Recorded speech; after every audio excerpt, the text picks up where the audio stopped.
ನಾನಿವತ್ತು ಗುಳ್ಳ ಪಲ್ಯ ಮಾಡ್ತಾ ಇದ್ದೀನಿ. ಗುಳ್ಳ ಅಂದರೆ ಬದನೆಕಾಯಿ. ನಾನು ಮಾರ್ಕೆಟ್ ಹೋಗಿದ್ದಾಗ ಅಲ್ಲಿ ಎಳೆ ಬದನೆಕಾಯಿ ನೋಡಿದೆ, ಹಾಗೆ ತಗೊಂಡು ಬಂದು ಇವತ್ತು ಪಲ್ಯ ಮಾಡೋಣ ಅಂತ ಇದ್ದೀನಿ. ನಾನು ಯಾವ ಥರ ಮಾಡ್ತೀನಂತ ನಿಮ್ಮ ಜೊತೆ ಶೇರ್ ಮಾಡ್ತೀನಿ.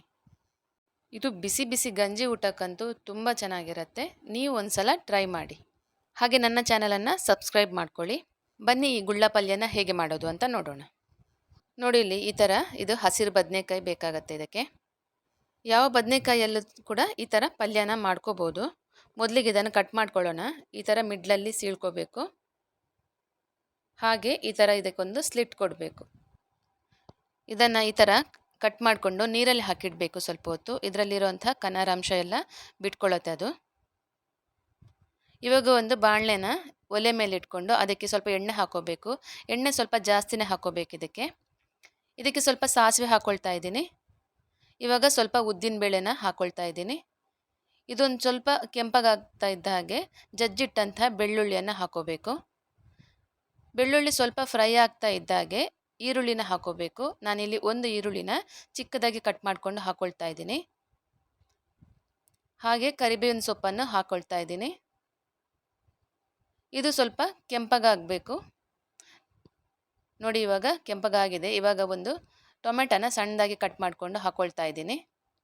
ಇವಾಗ ನೀರಲ್ಲಿ ಹಾಕಿಟ್ಟಂತಹ ಬದನೆಕಾಯಿನ ಇದಕ್ಕೆ ಹಾಕೋಬೇಕು. ಎಲ್ಲನ ಚೆನ್ನಾಗಿ ಒಂದ್ಸಲ ಮಿಕ್ಸ್ ಮಾಡ್ಕೊಳ್ಳಿ. ಇವಾಗ ಇದಕ್ಕೆ ರುಚಿಗೆ ಬೇಕಾದಷ್ಟು ಉಪ್ಪನ್ನು ಹಾಕೋಬೇಕು.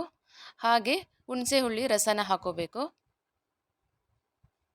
ಹಾಗೆ ಒಂದು ತುಂಡು ಬೆಲ್ಲನ ಕೂಡ ಹಾಕೋಬೇಕು ಇದಕ್ಕೆ. ಇವಾಗ ಅರಿಶಿನ ಪುಡಿ ಸೇರಿಸ್ತಾ ಇದ್ದೀನಿ. ಹಾಗೆ ಒಂದು ಚಮಚದಷ್ಟು ಸಾರಿನ ಪುಡಿಯನ್ನು ಕೂಡ ಹಾಕ್ಕೊಳ್ತಾ ಇದ್ದೀನಿ. ಇದಕ್ಕೆ ಬೇಯೋದಕ್ಕೆ ಎಷ್ಟು ನೀರು ಬೇಕೋ ಅಷ್ಟು ನೀರನ್ನು ಹಾಕೋಬೇಕು. ನೀರನ್ನು ಸ್ವಲ್ಪ ಕಡಿಮೆನೇ ಹಾಕೋಬೇಕು, ಯಾಕಂದರೆ ಇದು ಎಳೆ ಬದನೆಕಾಯಿ ಆಗಿರೋದ್ರಿಂದ ಬೇಗನೆ ಬೇಯುತ್ತೆ. ಇವಾಗ ಇದಕ್ಕೊಂದು ಮಸಾಲ ಪುಡಿಯನ್ನು ರೆಡಿ ಮಾಡ್ಕೋಬೇಕು. ನಾನಿದಕ್ಕೆ 1 ಕಪ್ಪಷ್ಟು ಹಸಿ ತೆಂಗಿನ ತುರಿಯನ್ನು ಹಾಕ್ಕೊಳ್ತಾ ಇದ್ದೀನಿ ಮಿಕ್ಸಿ ಜಾರಿಗೆ. ಹಾಗೆ 2.5 ಸ್ಪೂನಷ್ಟು ಸಾಂಬಾರು ಪೌಡ್ರನ್ನು ಹಾಕ್ಕೊಳ್ತಾ ಇದ್ದೀನಿ. ಇವಾಗ ಇದನ್ನು ಮಿಕ್ಸಿಗೆ ಹಾಕ್ಕೊಂಡು ಒಂದು 2 ಸುತ್ತು ತಿರುಗಿಸಿದರೆ ಸಾಕು. ನೋಡಿ ಈ ಥರ. ಇವಾಗ ಬದನೆಕಾಯಿ ಬೆಂದಿದೆಯಾ ಅಂತೇಳಿ ಚೆಕ್ ಮಾಡೋಣ. ಇದು ಎಳೆ ಬದನೆಕಾಯಿ ಆಗಿರೋದ್ರಿಂದ ಬೇಗನೆ ಬೇಯುತ್ತೆ ಇದು. ನೋಡಿ ಇದು ಇವಾಗ ಬೆಂದಿದೆ. ಇವಾಗ ನಾವು ಮಸಾಲೆ ಪುಡಿಯನ್ನು ಇದಕ್ಕೆ ಹಾಕೊಳ್ಳೋಣ. ಮಸಾಲೆ ಪುಡಿ ಹಾಕಿದ ನಂತರ ಇದಕ್ಕೆ ಮತ್ತೊಮ್ಮೆ ಮುಚ್ಚಳನ ಇಟ್ಟು ಸ್ವಲ್ಪ ಹೊತ್ತು ಬೇಯಿಸ್ಕೋಬೇಕು. ಇದರಲ್ಲಿರುವಂಥ ನೀರಿನ ಅಂಶ ಎಲ್ಲ ಸ್ವಲ್ಪ ಡ್ರೈ ಆಗುತ್ತೆ. ನೋಡಿ ಇವಾಗ ಇದು ಆಲ್ಮೋಸ್ಟ್ ಆಗಿದೆ ಪಲ್ಯ. ನೋಡಿ ಇಲ್ಲಿ ಗುಳ್ಳ ಪಲ್ಯ ರೆಡಿಯಾಗಿದೆ, ಅಥವಾ ಬದನೆಕಾಯಿ ಪಲ್ಯ ರೆಡಿಯಾಗಿದೆ. ನಿಮಗೂ ಈ ಥರ ಎಲ್ಲಾದರೂ ಎಳೆ ಬದನೆಕಾಯಿ ಸಿಕ್ಕಿದರೆ ಈ ಥರ ಪಲ್ಯ ಮಾಡಿ ನೋಡಿ, ತುಂಬ ಅದ್ಭುತವಾಗಿರುತ್ತೆ. ಇದು ಗಂಜಿ ಊಟಕ್ಕಂತೂ ಒಳ್ಳೆ ಕಾಂಬಿನೇಷನ್.